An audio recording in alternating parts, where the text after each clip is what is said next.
Hey fellow explorers, today we've got a really special treat for you. We're at Knott's Berry Farm and we're gonna take a behind the scenes, in front of the scenes tour of Ghost Town. All right, hey Jeff, it's great to meet Chris, you. nice to meet you. How you doing? How We are you? are doing Nice to great. meet you. What do you do here and how long have you worked at Knott's? I am the show director here at Knott's Berry Farm. I've been here 30 years, if you can believe that. That's impressive. I started in 1994. And I never look back, and I've done everything you can think of here at Knott's Berry Farm, including writing, directing shows, creating stuff for Halloween Haunt, Knott's Scary Farm, Monsters, and Christmas, and Elves, and Snoopy, and Charlie Brown, and you name it. That sounds like the most amazing, fun job ever. What are we gonna see here today? We're gonna take a look at Ghost Town, because this is the thing where people race through Ghost Town to get to the rides, but the real heart and history of Knott's is right here behind us in Ghost Town. There's so much to see, so much history for theme park, for California, right here, all in Walter Knott's Ghost Town. All right, let's go check it out. We're here at the Wagon Camp. We're at the foot of Ghost Town. This is where Ghost Town begins. Now, you think of Knott's as a theme park, right? That's what I do. I see rides, I see roller coasters. But it didn't used to be a theme park. It was simply a way for Walter Knott to entertain people while they waited for their chicken dinner. When they came here in the 20s, they farmed berries. By the 30s, they were in the restaurant business, even though Cordelia, up until her dying day, said, I am not in the restaurant business. So the chicken became so popular in Southern California that on a typical, like Mother's Day, Yes. it was a 4 to 6 hour wait. Wow. With people in their finery all the way down Grand Avenue, past La Palma. So Walter said, we got to entertain these folks or they're going to leave. So he said, I loved the pioneering spirit of the Old West. So let's create a monument to the people who made the country so great. So we're going to build a ghost town where people can walk around and see what life was like back in the old days. And when their chicken is ready, we'll call out, your chicken is ready. Okay. So that's where Ghost While they're Town, waiting. While they're waiting, right? So this is the Wagon Camp. This was built in the 50s as a way for nighttime shows. They did a lot of square dancing in here. A lot of bands played, a lot of cowboy bands. And it's such a great thing. It's never been touched. So the wagons that circle the back where you can sit in a wagon and watch the show are still there, same as they were from the 50s. That's really cool. And there's a lot here. Yes, a lot has changed. There's roller coasters going over our heads. I heard them. But there's a lot that has stayed the same. All right, so as we walk into Ghost Town, Jeff, what's Founders Day in Calico? I will get to Founders Day in just 1 second, but first I want to show you the Gold Trails Hotel. Okay. As you can see up top, it says 1868. Yes. Okay, so the Gold Trails Hotel was discovered in Prescott, Arizona, and it's from the year 1868. Is there an actual Gold Trails Hotel in Prescott, Arizona, or is that the story of this Well, hotel? there was. Okay. Until Walter bought it and brought it here. Oh, wow. So he was very into preserving old buildings. Yes. Which was very noble. Now, those buildings all rotted away. So this one was replaced in the late 90s. A wall went up, they replaced the building, and then a wall went down, and you never even know the building was gone. But the reason this is important is that... Did they actually move this building from there? Is that Yes, a lot of buildings were moved from their locations out in the west to Knott's Berry Farm. Wow. Most of them, like I said, have been replaced. There's one that's still left. I'll show it to you. Okay. But in 1868, Walter Knott's grandmother and his mother migrated in a covered wagon to the western states. Yeah. So this was a monument to him because it meant so much to him. This was one of the first buildings put in Ghost Town. It housed, up until the late 90s, the Covered Wagon Show. Okay. Do you remember the? Did you ever come here as a kid? I sure did. I grew up coming here, and yes, Ghost Town was always my favorite part. Coming here as a kid too. So the Covered Wagon Show was a cyclorama backdrop, little figures that lit up and told the story of his grandmother and his mother coming to the West. Yeah. And the big part is they didn't have any water. So the little girl is saying, Mama, I'm so thirsty. And every kid remembers that. Sure. When I started in 1994, this was my first gig. I worked the Covered Wagon Show from noon to 2:30. Wow. And then I shut it down and worked an attraction called the Chapel, which is no longer there. But this is famous as being the first theme park show ever. That's amazing history. That's amazing history. Now it's a gift shop, but it's still pretty cool. I have seen people talking to me from up there before. Oh yeah, Yeah. our characters are up there. Uh-huh. All right, so you asked about Founders Day, Yes, right? tell me about Founders Day. is the greatest day of the year because we do a thing here called Ghost Town Alive. And that's where, for the first time, Ghost Town comes alive with characters. And It's their special holiday, Founders Day, to celebrate the founding of Calico. Oh, very good. So if you come here for Ghost Town Alive, right now it runs daily through August 11th, and then it goes to weekends till Labor Day. You can become a citizen. You can go inside the assay office, the barber shop, the bank. You can run for mayor. You can help them rob the bank. They do so much for Ghost Town Alive that, for me, since I helped put it together, it's the Knott's Berry Farm you always dreamed of. It's not passive. I've always wanted to live in Ghost Town. You get to live a day in Ghost Town, and it ends with a big hoedown at the end of the day where every big character dances, all the storylines are wrapped up, and they celebrate all the good stuff that you, the citizen guest, did in the day. Well, and that's Founders Day. You know, the princess's favorite thing has always been these two characters right here. Yeah. Can you tell me about these two guys? This is Handsome Brady and Whiskey Bill. They were created by Claude Bell. Do you know that name, Claude Bell? Not off the top of my head. Claude Bell created the Cabazon dinosaurs. Oh, wow. So we love the Cabazon dinosaurs. They're outside of Palm Springs. He worked for the Knott family. He created all of what we call the bench people. And then he left to create his dream, which was the dinosaurs. Yeah. But Handsome Brady and Whiskey Bill, at one time, were the most photographed item in the world. Because, this will sound alien to any of the younger viewers, we used to have a thing called film that you put in the camera. I remember that, yes. And then the film had to be sent for processing. So at the Kodak factory, all of the film was processed by a small team of women. And they would see these characters every day on every roll of film. Because Knott's Berry Farm in the 50s was the place to go, right? So there's a story that those ladies took a tour of Knott's one day. And when they got to these folks, they couldn't believe it that they were actually seeing them because they had seen them on pictures, thousands and thousands of pictures. So they're very popular. It is a pleasure to meet you two most famous bench people in the world. There they are. All right, so just across the way from the bench people, the princess saw some cool horses that are hung up right here, but I also see a shooting gallery. How long has the shooting gallery been here? Shooting gallery is actually fairly new. All right. Because up until a few years ago, that was the Silver Dollar Saloon. You can still see the sign on the roof. I see it. That was, again, one of my first jobs here. It was a little tiny bar that sold sodas, popcorn, pickles, that kind of thing. And it was just a nice thing for guests to come in. Again, remember, they're waiting for their chicken dinner. Yeah. So this was just like you could come in and get root beer for a nickel while you're waiting for your actual dinner, right? Maybe the kids want popcorn. But it was famous for a couple of fun signs they had in the background. There was one that was just a string of letters beginning with W. And when guests would ask, well, what does that sign mean? I'd say, will you buy me a drink if I tell you? Yes. And they'd go, no, I just want to know what the sign is. Well, eventually you realize that all the letters are the first letter of, will you buy me a drink if I tell you? Oh, wow. The other one was a sign on the ceiling said, spit on the ceiling, anybody can spit on the floor. And if a kid did that, it went right back on their head. So all right, yes. It was a different time back in the 50s and 60s. But it was up until the late 90s, it was still here. Maybe even beyond that, because the shooting gallery is fairly new. And who's this gentleman here? Who are you, sir? Dr. Dillard Marsh. Very nice to meet you. Doctor. Your name? My name is Chris. Chris? Yes. Very nice to meet you. And what about you, little darling? This is the Curious Princess right here. The Curious Princess. Mm-hmm. Well, it's very nice to meet you, and welcome to the barber shop, and welcome to Calico. It's Founders Day, and it's Father's Day as well. So that experience is one of the things I love about the Knott's Ghost Town, and I don't think that was planned, Jeff. Was that planned? No, you're a citizen today, Yeah, so right. what do you think could happen? That was awesome. All right, what's the Hopwing Lee Laundry back here? Tell me about this. These are the peek-ins. This is what Walter Knott envisioned for Ghost Town. This was the heart of it right here, was to set up buildings that would have been in the Old West and show people what life was really like. The assay office, the laundry, the barber shop, there's an apothecary, a toy store, a gunsmith, and that's really where he was educating people on what it was like. Yeah. You know, because you turn on the TV, you'd get the Lone Ranger and stuff, and that's not really authentic. Sure. But he was really into educating people. That was his dream. Yeah. And here they are. That's really neat. So the prince has come over here to see the blacksmith. He looks like he's doing real blacksmith stuff. Is this a real blacksmith, Jeff? Yeah, real blacksmith. He does all the shoeing for the horses for the stagecoach.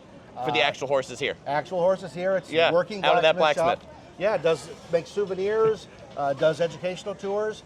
The blacksmith shop is one of the final remaining intact original buildings from 1940. It was brought here. There was a farm not far from here that stopped using it, so Walter bought it, disassembled it, put it on a truck, brought it here, and it has been in use ever since. So when you're here, you're standing in history. It's really cool. And a really fun thing about the Blacksmith Shop, if you notice, on the wall around the Blacksmith Shop, you see all the brands. Whenever a blacksmith makes a new brand, they brand the wall of the shop with it. That way they can double check and never make the same brand twice. Oh, wow. Very cool.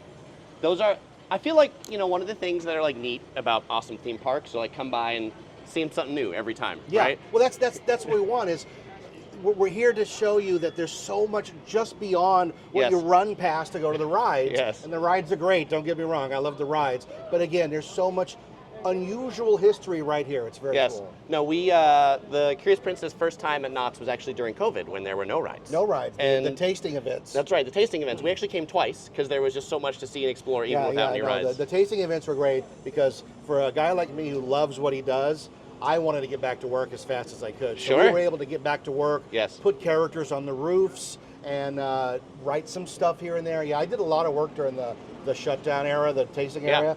It was really cool. Well, thank you to all of us that had nothing else to do. That's what we're here for, to entertain, right? So this is old Betsy. This is a borax train. Walter found it rotting in the desert, and he brought it here. And it's not light. It's thousands and thousands of pounds. But I think you could look on the internet and find probably about 10,000 pictures of kids sitting in these chairs and watch them grow up through the years. It's just, again, another piece of history that, as you can see, would have just rotted away in the desert. And Walter gave it new life and gave it purpose. And it's just fun. And it's educational. This is what would bring that old soap to elementary schools back in the day, That's the borax soap. Yeah, you tilt up, you push up, and it comes out. Yes. I've noticed that a borax, it now has flowers on the back, though. Yeah, it's much nicer. Okay, and can we, the town jail over here, or rooms? I see a hotel over here. Yeah, this is Goldie's Place. This was set up as another peek-in, and it's connected to the jail, which is Sad-Eye Joe down there. Sad-Eye Joe is a carved wooden figure in the jail. Carved by a guy named Andy Anderson, who did a lot of really amazing Old West sculptures where you look at the sculpture and it's got character, like it's not just a cowboy guy, sheriff guy. No, each sculpture tells a story. Sad-Eye Joe is California's longest inmate. He's been in jail since 1942-ish. A long time, long time. Still alive, huh? Still wood. Still wood. This was my first job here.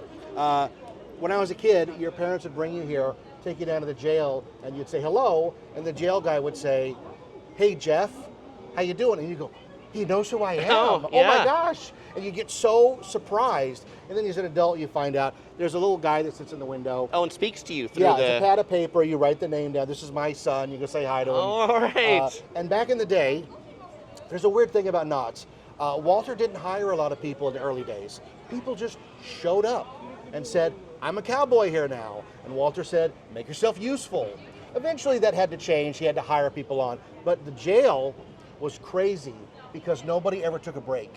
If it was your jail day, you were there all day. You couldn't leave because the tips were really good. Oh, okay, so they wouldn't want anybody to sneak in on it. Everybody tipped. Right. So you'd make a good, lucrative money in that window right there. And what's funny, if you show the window here, you can see there are two bars across it. Those have been there since probably 1988, 89. I asked when I started, why are there bars in the window? Like, am I in jail? Yeah. They said, no, it's to prevent people from crawling through the window to see how it's done. Oh. Because you want to keep the magic secret. Keep the magic secret. Yes. And let's go down and let's talk to, I don't think he's in there today, but we can look at Joe. All right, Joe. Let's go see Joe.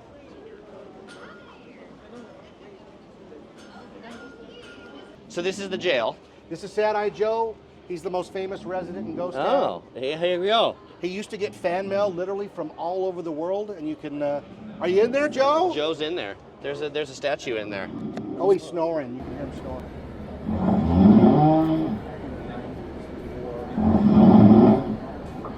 So I see the sign back there of these wooden statues says it's the Catawampus. What's a Catawampus? Nobody knows what a Catawampus I don't is. know, yeah. But we used to have an attraction across the street called Jungle Island up until the mid-'80s. You could pay 50 cents to walk around this island, and there were these woodimals that were inhabiting the island. And when that attraction ended, they were all kind of dispersed, sold off. But we kept the Catawampus. We put him here. He's one of the characters of Ghost Town. There was a moment about 10 years ago when the Catawampus disappeared because he was rotting away. Okay. And everybody got up in arms. And he was gone for 6 or 7 months. And finally, I was able to post a picture on social media, the early days of social media. Yeah. And I said, the Catawampus is still alive, and he's coming back. And then he became like a thing. Now he's on T-shirts and hats and pins. Oh, that's awesome. He's a character. He's crazy. The Knott's Ghost Town lore, right? Yes. And where we're standing, this is an important piece of ghost town right here. This windmill used to signify the end of the street. So where we're standing was a parking lot. Ghost Town proper ended right there up until the 50s. Wow. That's all there was to see. You walk down. This was eventually became an antique store, but now it's actually a working barn. But I just love the idea that you'd come here for chicken dinner back in the day. Yes. You'd get to see all this amazing stuff, and it just ended there. Like there was no progression. Yeah. And I get a lot of guests who will say to me, I came to your park and I got lost. And I say, well, that's understandable, because unlike Disneyland, which was built with a purpose, the hub. It wasn't master planned here, right? There's no master plan here. Yes. It's whatever money Walter had that day. I'll build it like the Winchester house, right? Yes. Yes. And property. I'll buy this piece of property and that piece of property, and we'll slowly build it out. And it just sort of happened. And there's such a charm to Knott's when you realize that it just sort of happened the way it did. And this is just great to think, like, at one point, it just ended. Yes. And then suddenly you can look and go, look at all that we have now. Yeah. So it's great. Even today, we parked in the La Palma lot. I've never parked in the La Palma lot before, but I'm like following these signs that say like parking, turn right, parking, turn right. Go out the back, go past the hotel, turn right. Like across the street, there's like a parking lot. And that used to be the alligator farm. Oh, wow. Seriously? There were seriously alligators over there? Uh-huh. Oh, wow. Yeah. Buena Park used to have a lot of weird attractions. Much like Orlando has all those satellite things. Yes. At one point, Knott's had Medieval Times, the Wax Museum, the Cars of the Stars, the Living Portrait Gallery, Movie World, Ripley's Believe It or Not, and the Alligator Farm. Yeah. And you can see postcards of little kids feeding alligators by hand. Wow. One kid's riding it with a saddle. Wow. And that lasted until late 70s, early 80s. And then the family that owned that land wouldn't sell it.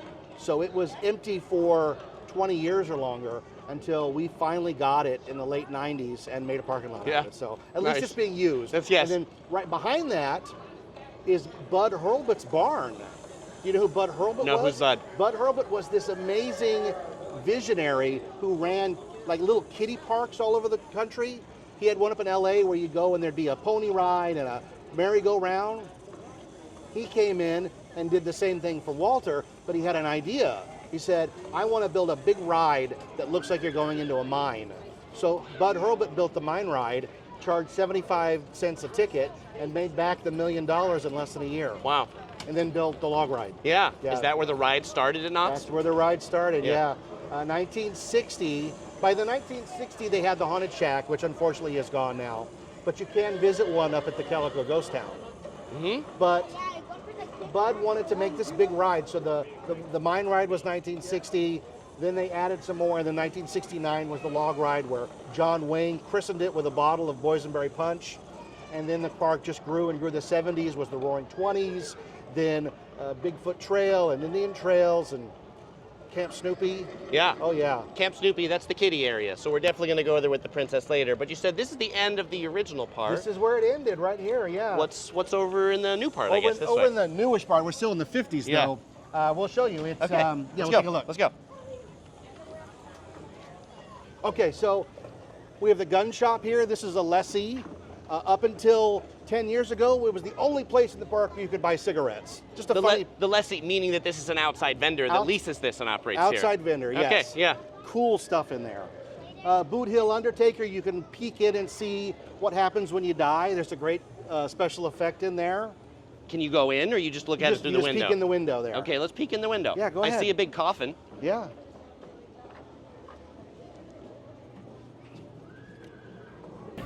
All right, so looking into this window, I'd never know this unless Jeff pointed out. You look in here, there's a skeleton, Well, turns into a human. You can see he's got a noose around his neck, and then, that's what happens when he dies. That is super cool. That's the Undertaker. He's your last friend. He's the last one to let you down. Oh. Yes. So this is the Birdcage Theater. This is a replica of the one in Tombstone, Arizona. Walter took a trip there, loved it, and said, build me one of those. So they built him one. In the 1950s, it ran as an actual melodrama. Up until the 90s, it was the longest running melodrama in the world, and started the career of Steve Martin. Oh, wow. Steve Martin. I love Steve Martin. Honed his comedy chops right here. They would do melodramas and then SNL after here, or? He was only a host on SNL. Oh, okay. But he's a prolific host with like 10 times. Yes. He worked both places. He worked the Magic Shop at Disneyland. Oh, wow. And then he worked here as a performer. But in between the shows, the owners let him juggle and tell jokes. And that's where he got his start as a stand-up. Did Walter not make all his money to build all this stuff from the chicken, or did he make money from some other ways that he could invest into this place? He made it from the boysenberry. Oh, the boysenberry. The boysenberry was the thing that triggered everything. We were in the midst of the Great Depression. Walter was running a farm. He was about to lose his land. They told him, his friend said, default on the loan, go where it's cheaper. And he said, no, I've made a commitment here in Buena Park. So he had just heard rumor about Rudolph Boysen, who was the superintendent of Anaheim schools. And Rudolph had created a new berry, but he didn't care about it and he let it die. So Walter went over and said, show me. So he showed him these straggling vines that were barely alive. Walter brought them back here, nurtured them, cared for them, and created what he dubbed the boysenberry out of Rudolph Boysen. He crossed the loganberry, the blackberry, and the red raspberry. And the trick was, it tasted different than anything anybody had ever tasted. Yes. But more importantly, it was a big berry. So it took less berries to make a pound. Oh, sure. So the crops yielded yeah. more. Right. So he started selling berries on Beach Boulevard, because Beach Boulevard used to be the only way to get to the beach. The main street in front of the park, yeah. So you'd see the Walter Knott, the Knott family boysenberry stand. You'd pull over, you'd get a basket of berries to take to the beach with you. So Cordelia started selling pies, they made jams, preserves, and then they started serving chicken. And the chicken, now we've got everything. Yeah. You've got the berries, you've got the chicken, you've got the ghost town, and suddenly it all makes sense. And now this is after he's in his 50s.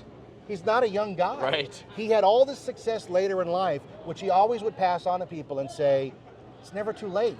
As long as you keep working at it, you can succeed, and he certainly did. Yeah, I love the boysenberries, and we're gonna get some boysenberry pie later to take home. Where are the bells coming from, Jeff? That's the Schoolhouse. Let's go check it out. Okay, as we're here in front of the old Schoolhouse, established 1879, I noticed 3 citizens of Ghost Town out here in front. Yeah, the Ghost Town Alive is happening. Yeah. It's not a very busy day today, which is nice if you were in the park. Father's Day, 2024, June 16th. You could embark on an adventure with any of these characters you go up to.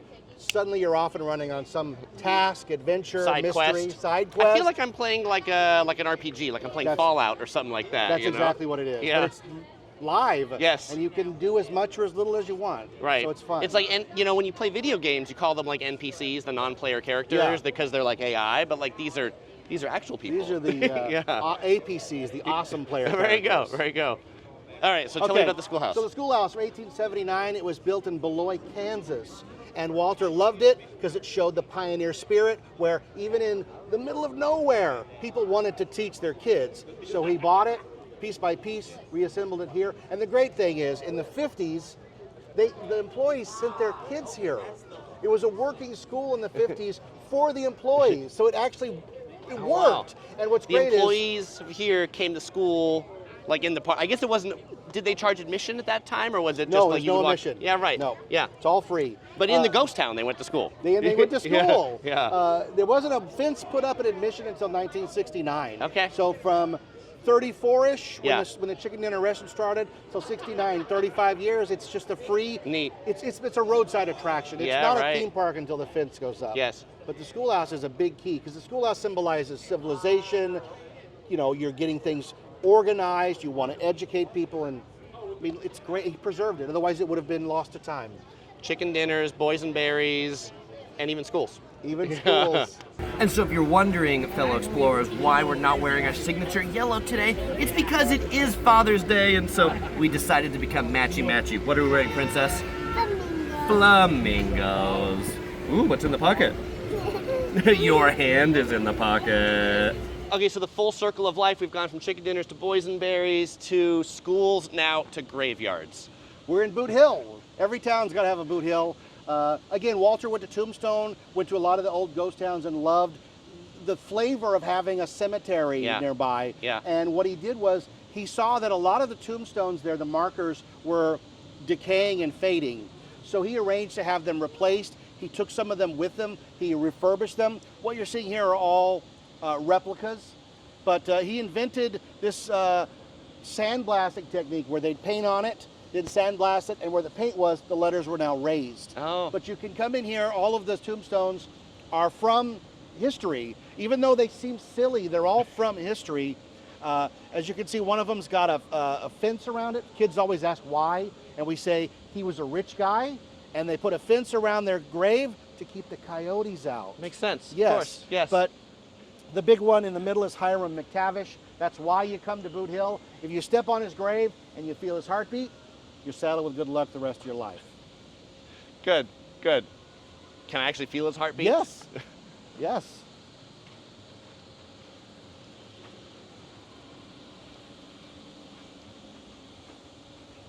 Oh, wow. So as I'm standing here, I legitimately feel a heart beating underneath. Like, that means you have good luck. Right. I've been to Knott's Berry Farm 20, 30 times, something like that. I have stood in this cemetery many times, and I've never stood here to feel the heartbeat. That's why you come to Knott's. There's, again, secrets and mysteries are right here if you know where to look. So much fun. That's why I work here. Yes. You know, there are times when you get stuck on a writing project. I just walk through the park. Sure. And you get inspiration just by looking around and seeing all the great stuff we have here. And I love how you have these little stories behind everything, right? Where you're like, I've got a story about the fence, and I got a story about that guy. Yeah. There's a few of us on farm that are the caretakers of those.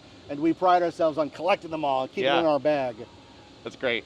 All right, so here we are in front of the Calico Saloon. By the way, there's like a train going behind us, and like I love the ambient sound effects that are here in Ghost Town. Like some of them are real because that was like a legitimate train, but I hear other things from speakers feel like you're that here. yeah, it does feel like you're actually in like West. a ghost town. Yeah. So tell us about the saloon. Calico Saloon. This is the heart and soul of a town back in the day. This is where you went to get a drink. It's named Calico. Do you know why it's named Calico? Because we're in Calico? Because we're in Calico? It's named Calico because when they built the original saloons back in the day, they couldn't afford wallpaper. So they used calico fabric on the walls, and hence it's the Calico Saloon because of the fabric on the walls. Interesting. It's been a staple of Knott since the 50s. They did shows in there for years without a stage. They would just do it on the upstairs balcony. There's great pictures of them, everybody craning their necks up to see the shows. But eventually in the 80s they put a stage in, and they did shows there. The Calico Saloon show ran for years. Right now they've moved it to the Birdcage Theater, so it's a bigger show. Okay, back in the back and that can way, hold right? more people. Yeah. It's a very small venue here.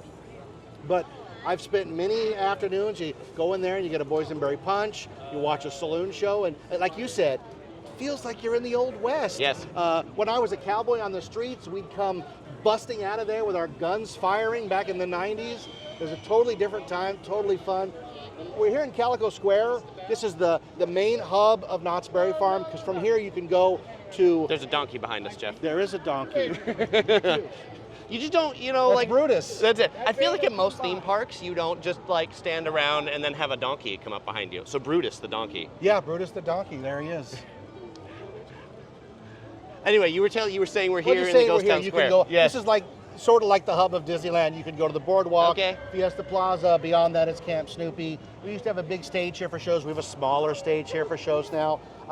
We have Judge Roy Beans, which is a replica of the one in Texas. Over there, you can see the mine ride, Bud Hurlbut's Dream, which is as gorgeous today as it was when it opened in 1960. The log ride beyond, the rides. Yes. Come to Ghost Town. Jeff, can you and I get a picture with the donkey? Absolutely. Okay. And the drink to get in the Calico Saloon, the Calico Soda. What is this soda? Boysenberry, of course, cream soda that they actually, doesn't come out of a dispenser. They actually like hand make it here with all of the different ingredients, stir it, $6.75. And frankly, it's neat to be inside this old-timey place with the piano music. You can't play the piano anymore, but there is piano music in here, and I love the vibe. And let's try the Calico Soda. I like it. And this is, in fact, better than the soda, the boysenberry soda, that you just get out from the regular soda fountain. I hear it shooting. There must be a bank robbery going on outside. All right, so that's the stage that, Jeff, you were telling us about earlier. Mm-hmm. We just got a selfie with the donkey, so that's the thumbnail picture you'll see with this. I thought that was cool. What else should we know about this little area here? This is Calico Park. It's kind of a place to just hang out. There's a small stage here that on Fridays and Saturdays you can see a band, which is really cool. Across the way you can ride the Butterfield Stagecoach, which is cool. Unchained since it opened in the 50s, which is fantastic.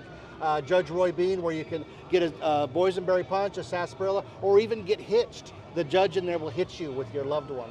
Do you do weddings here in the park, legitimately? Those are fun weddings. Fun weddings, We do all right. weddings every once in a while, Yeah. but that's a fun little wedding we do. That's cool. So. You can get married a second time, right? Yeah, with a little a nail turned into a ring. So, Yes, yeah. yes. One of the things I love about Knott's Berry Farm, as compared to like maybe big theme parks like Disneyland or things like that, and I love them both, but what I love about Knott's Berry Farm is just how casual and relaxing it feels here. Like when I come here for the day, I just kind of really feel like chilling out and experiencing the ambiance. And so I think that's awesome. But it's about lunchtime, and so Jeff, what do you recommend that we eat here?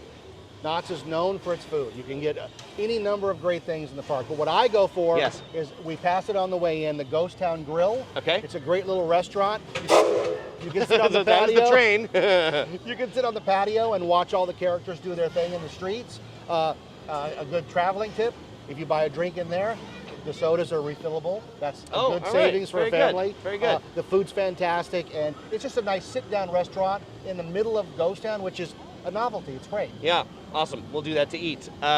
So I want to ask you about Calico, because the way that Jeff and I met is I made a walking tour of the Calico Ghost Town, which is between LA and Las Vegas, and I called the video Knott's Real Ghost Town, because it was actually a ghost town that Mr. Knott helped renovate. There's a statue of him there. How would you say this is related to Calico? Similar or different? A lot of flavors are the same. You get the same old Western vibe. We're more theme parkish, if that's a word. We are more theme parkish. It's more authentic there, but it's also, like you've shown, it's very far between buildings. Here we're all compact. Yes. There you walk here and there. I took my wife there and they said, oh, you need to go see such and such up on the hill. I was like, up on the hill? It's a long walk. It's quite a walk.